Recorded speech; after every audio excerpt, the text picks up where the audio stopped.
Assalamualaikum warahmatullahi wabarakatuh. Waalaikumsalam. Salam sejahtera untuk kita semua. Selamat sore. Yang kami hormati rekan-rekan media yang berkesempatan hadir pada hari ini. Pertama-tama kami mengucapkan terima kasih untuk kesabarannya karena dari pagi berusaha untuk mencarikan informasi atau berita terakurat terkait dengan perkembangan penanganan perkara yang sedang kami tangani dari pagi sampai sore ya. Pada kesempatan hari ini, pada hari ini Rabu 3 Juni 2026, tim penyidik pada Jaksa Agung Muda Tindak Pidana Khusus Kejaksaan Agung RI setelah melakukan serangkaian penyidikan, hari ini telah menetapkan 3 orang tersangka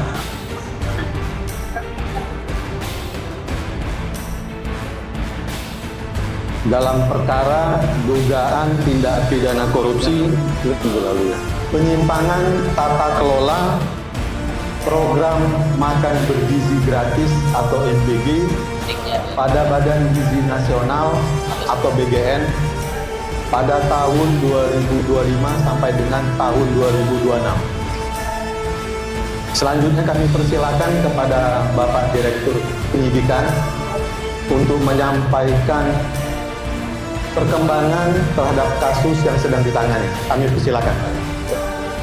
Terima kasih.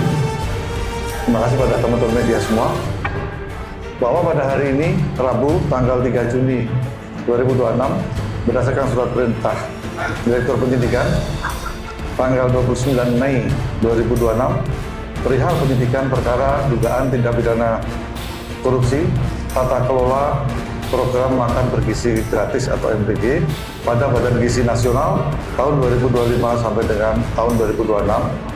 Tim penyidik pada Jampitsus telah melakukan pemeriksaan terhadap beberapa orang saksi, diantaranya adalah 3 orang saksi, yaitu atas nama Saudara DH selaku Kepala Badan Gizi Nasional periode bulan Agustus 2024 sampai dengan 2 Juni 2026, Saudara SS selaku Wakil Kepala BGN Bidang Operasional Pemenuhan Gizi periode 17 September 2025 sampai dengan 2 Juni 2026, dan Saudara LT selaku Wakil Kepala BGN Bidang Operasional Bidang Pengembangan Organisasi dan Dukungan Kelembagaan periode 20 Oktober 2024 sampai dengan 2 Juni 2026. Bahwa setelah melalui serangkaian pemeriksaan tersebut, Saudara DH, Saudara SS, dan Saudara LP sebagai saksi, dan berdasarkan 2 alat bukti yang cukup yang diperoleh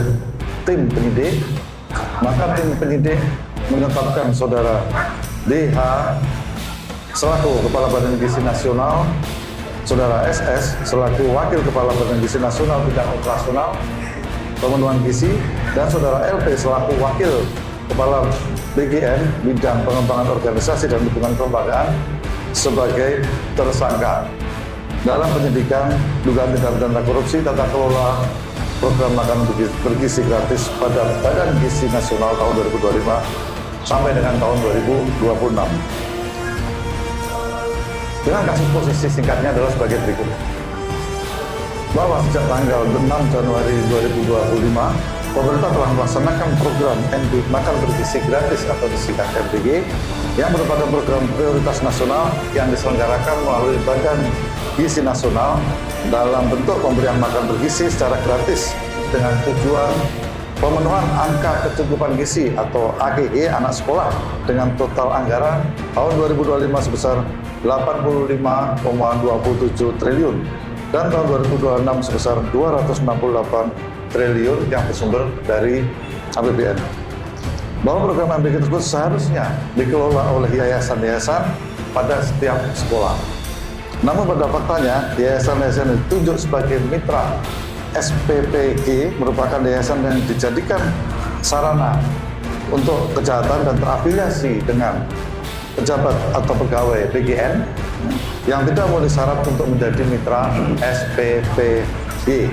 namun tetap ditinjau dengan cara dilakukan pengaturan verifikasi pada portal mitra BGN dengan adanya atensi dari tersangka. Dan yayasan-yayasan tersebut mendapatkan insentif miliaran rupiah ya, setiap hari.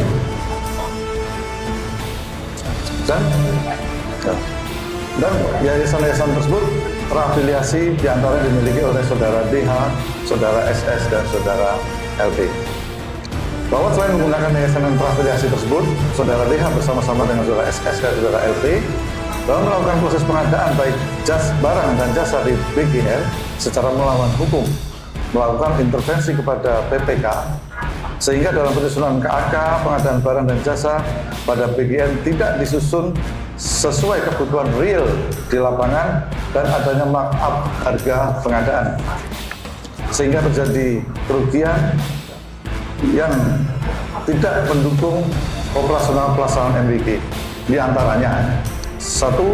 Pengadaan motor listrik sebanyak 21.801 unit dengan total pengadaan sebesar sekitar 1 triliun rupiah. Pengadaan 32.000 pasang sepatu yang tidak sesuai ketentuan dan adanya markup. Pengadaan tablet sebanyak 31.000 sekian yang tidak sesuai ketentuan dan adanya markup. Dan pengadaan televisi 75 inch sebanyak 5.400 unit yang tidak sesuai ketentuan dan adanya markup harga.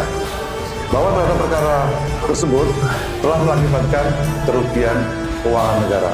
Para tersangka disangka melanggar pasal 603 dan 604 junto pasal 20 Undang-Undang Nomor 31 Tahun 99, Undang-Undang Nomor 1 Tahun 2023 tentang KUHP. Bahwa para tersangka tersebut saat ini dilakukan penahanan selama 20 hari ke depan di Rutan Salemba Cabang Kejaksaan Agung dan Rutan Salemba Cabang Kejaksaan Negeri Jakarta Selatan. Demikian kami sampaikan. Terima kasih.